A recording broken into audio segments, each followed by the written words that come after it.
Hello everybody, welcome back to my YouTube channel. Thank you so much for clicking. So if you're new here, my name is Firdausosman and I'm a Ghanaian student living and studying in Germany, and I just like to share my life experiences as an African student living in Germany.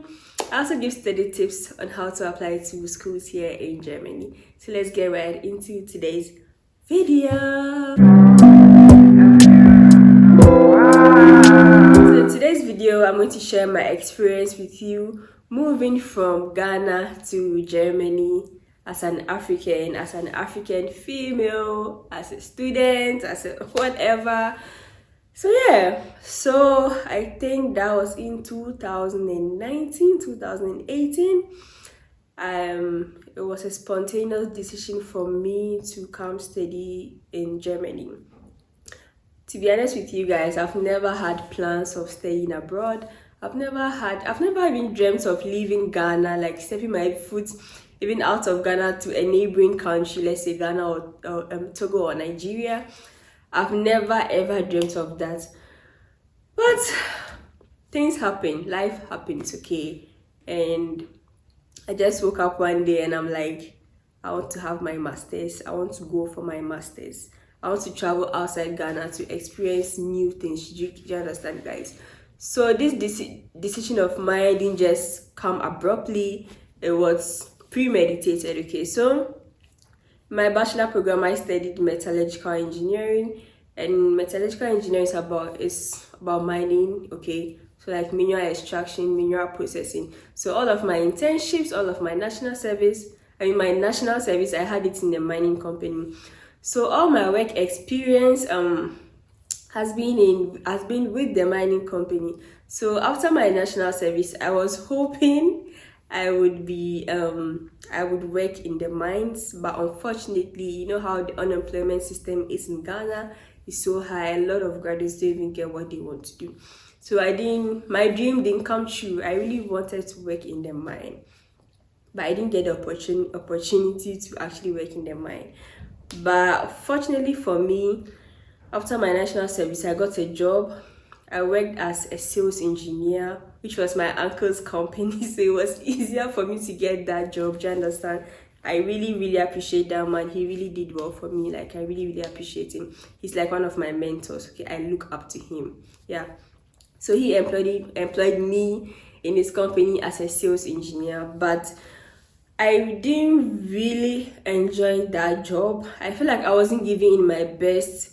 For me, when I'm doing something, I like to give in my best. So I feel like with that job as a sales engineer, it wasn't something I really saw myself really doing a longer time. So I just really wanted a way out of that job. I'm like, okay, why not start applying to schools? At least I'm still young, my brain is still active. I can go for a master's program and also expand my my knowledge on my engineering, because I did metallurgy, and now I wanted to have a broader knowledge on material science, because metallurgy is so narrow. So I wanted to go into material science, which was like more broad, okay? Yeah, so that's how come I started preparing myself to study outside. So I had some countries in mind. I thought of Canada, obviously. I didn't really think of the US, but I really thought of Canada and then Germany. So with Germany, I had a friend who was already studying in Germany. So he gave me some knowledge. I had some knowledge about Germany, that, oh, Germany, you have tuition-free schools and all of that. And Canada, I really didn't look into Canada so well, because the schools in Canada were very expensive compared to Germany, where I didn't have to pay school fees at all. So now I canceled Canada and I concentrated more on Germany. So then my friend really gave me some guidelines. He told me about this DAD website. I went there.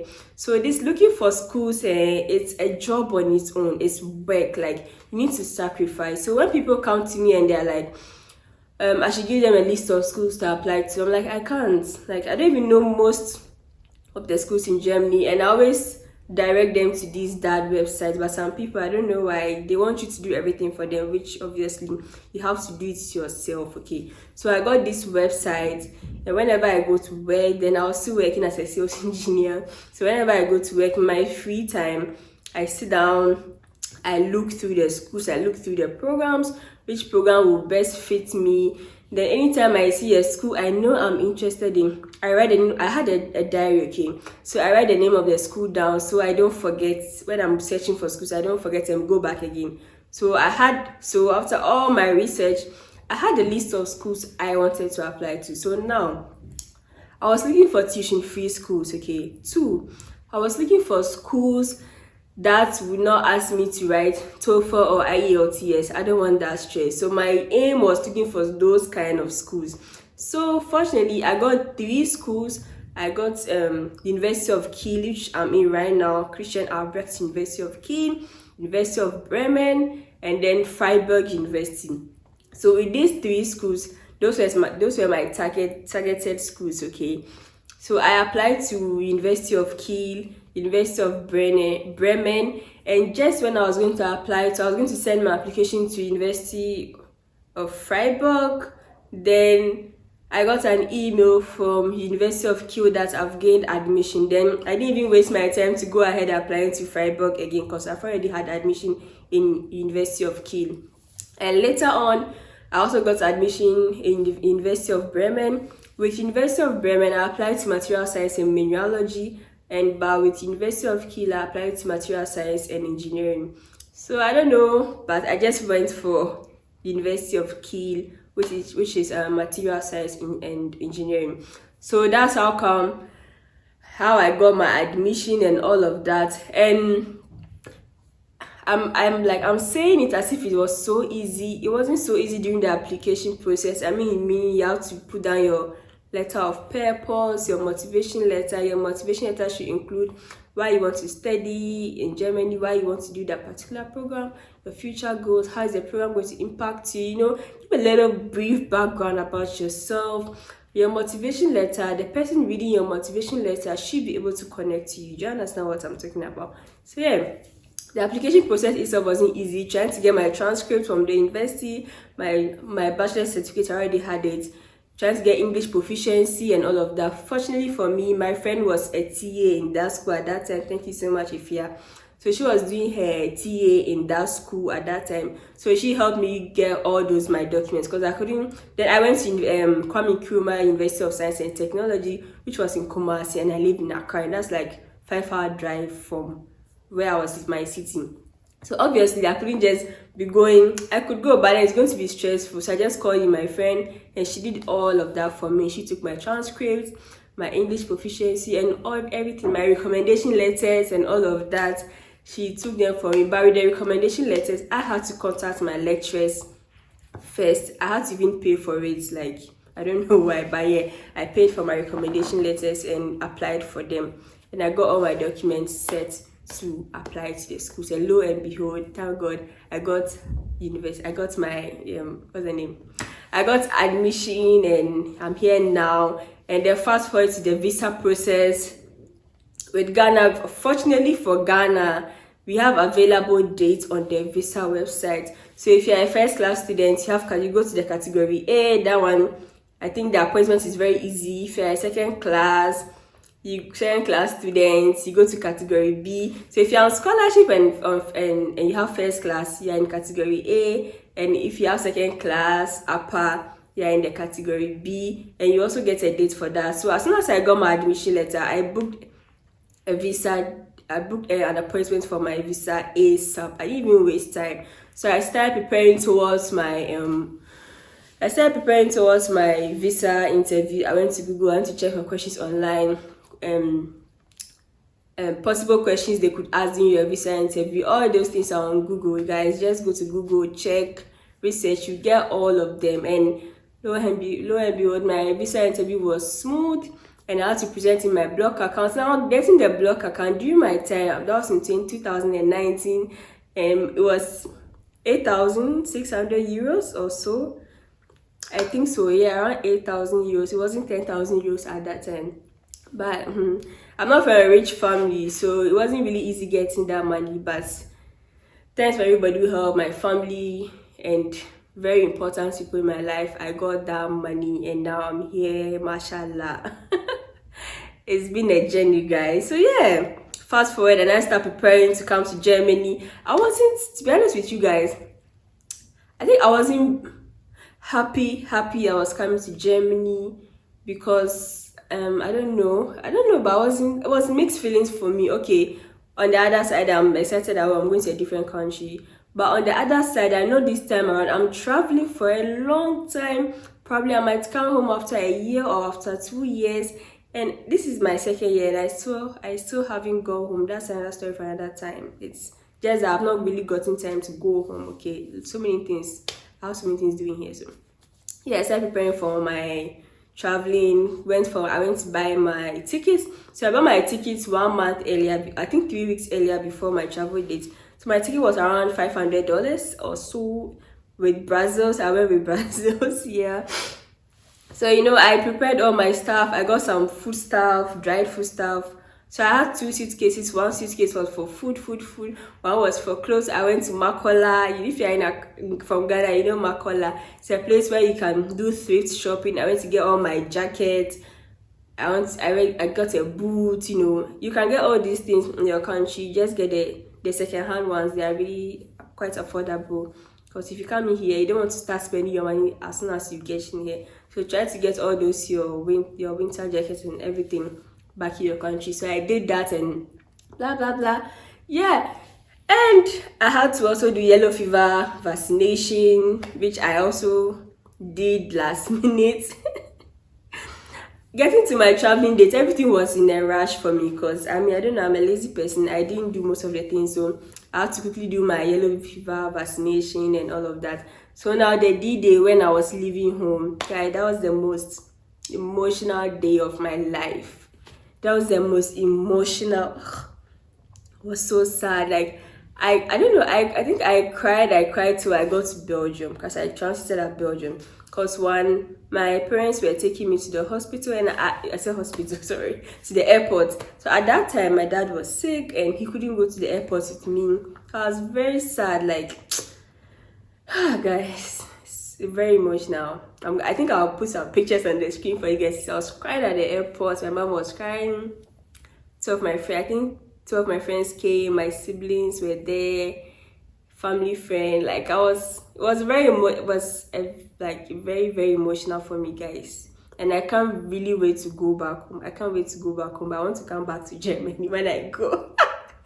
Yeah, so it was very emotional for me. Like when I was leaving home, my dad was at home because he couldn't come and he's sick. So looking at my dad sitting in the couch and he couldn't come to the airport made me more emotional. I just wanted to cry, guys. So yeah, but it is what it is, right? So thank God for his health now. So yeah, guys, I almost missed my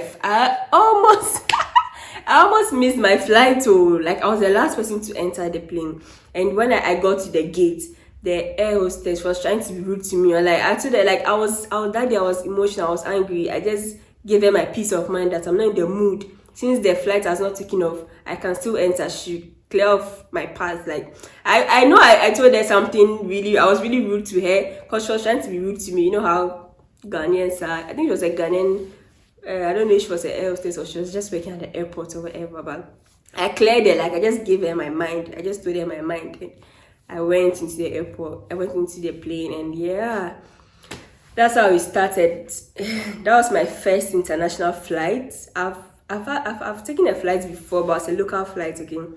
But this was a major flight for me. It was my first international flight with Brazils Air. I will never, ever forget. Oh my God. So we took off, at night, clouds were dark and they gave us food in the plane. The food wasn't so much, was okay. Then I had to transit at Belgium. So Brussels, that was where I had to transit and wait for like 3 hours, and then from Brussels I go to Hamburg straight. Okay, so yeah, from Brussels to Hamburg was like 1 hour. I took my connecting flight and I almost missed my connecting flight too. I'm like, hey, the people in my village, you guys, you can't get me. I can't miss my flight. So I almost missed that one too, but fortunately I didn't. And even in Brussels, trying to find the gate where I was supposed to, that was my first time traveling, okay? And the airport was huge, so you have to follow the arrows. Okay, look at the arrows when you go to the airport. First, for instance, if you have to go to gate 3 or gate 2, check the arrows. Just keep following the arrows. Okay, you wouldn't get missing. Or if you are very confused, just ask somebody. People will help you. Some people can speak English. Okay, they would help you.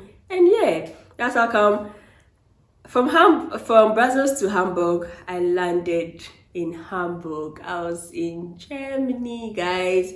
So when I came out of the airport, I came during the winter semester. That was October. So when I came out of the airport, the cold just greeted me. You're welcome to Deutschland. I'm like, when I got out of the plane, it was cold. I'm like, wait, am I still in the plane or am I outside? Because that was the first time I felt that kind of breeze. And fortunately for me, when I was traveling, because I know it's going to be cold, my winter jacket, it was on my hand. Okay, I didn't put in my jacket. I didn't put in my suitcase because I know that when I get there, it was going to be cold, but I didn't know it was going to be that cold. So I was glad I had my winter jacket held with me, and I just put it on. And oh my God! So fortunately for me too, there was a bus from Hamburg. My school is in Kiel. So there's a straight bus from Hamburg to Kiel. I got the bus straight to Kiel. I got to my city. Everything was new for me. And also, the good thing for me was I already knew somebody in my university before coming. She was my classmate. So she met me at the bus stop where I got down from the bus. And guys, there's a short story here. So when I got down, my phone went off. Even if my phone was on, there was no way I could call her because I didn't have a German SIM card. I didn't have internet and all of that. And I saw this beautiful German lady standing. I just approached her. Hi, sorry, I just arrived with my suitcases. Can I use your phone to call my friend so she could come and pick me? She said, yeah, why not? I'm like, my first interaction with a German was really nice. So before you travel, you don't have perception about people that they are racist or something like that. Like, she just offered me help. She didn't know me from anywhere. She was so sweet. She waited for me. She waited till my friend came, and my friend was just around, but I just wanted to be sure that she was like around. I just wanted to call and tell her that to confirm that I've landed so she can come and pick me up. But she was already coming, so I called and she was like, she's already coming. So that's how I landed in Germany. And my friend sent me to my hostel. And guys, when I got to my hostel, they said what you order and what you order and what you expect. So what's that thing called? Wasn't the picture I saw like on the internet of my hostel was the same building, but when I saw the building itself, and the building wasn't. I was like, what is it? And I entered my room. I didn't really like my room. I'm not like to you. I'm like, is this Germany and all, Yeah, but I got used to the room and all of that. And the hostel I went to, like, you have to share a bathroom, and I didn't really like it. So after that semester, my second semester, I became bossu, I became used to the country, the school. So after my first semester, I changed my hostel to where I am currently, which I like. Yeah. And it was really nice. When I came in, I met a lot of Ghanaian students. They gave me a nice welcome, a warm welcome. It's so nice to meet people from your countries when you go to a new place. It was really, really nice for me. And as soon as I came to Germany, the first food I ate was doner. It's called doner. You guys, when you come to Germany, you have to try it. It's a Turkish food. It's so, so nice. So I tried doner. That was my first food I'll never forget. So that was my first food when I arrived in Germany. It was really nice. So that's how come I'm here now. I can still remember that day like it was yesterday, guys. So if you are planning to come to Germany, please do come. It's a very nice country. It is safe. Education-wise, is good. Language barrier, yes, you're going to face that a lot, right? At the airport, you're going to face language barrier. But yeah, you learn the language, you go into the system, you integrate into the system, you learn some of their good qualities. And I would advise you, if you want to come to Germany, yes, do come come and study in Germany. There are lots of internationals here. You get to meet people from different countries, learn their values, learn their cultures, share your culture with them, and all of that. So, I mean, it's a great one. And then, yeah, I don't have to end here. Let's get to the beginning of when we started lectures. So, fast forward, lectures began, and I'm in class with all these intelligent people.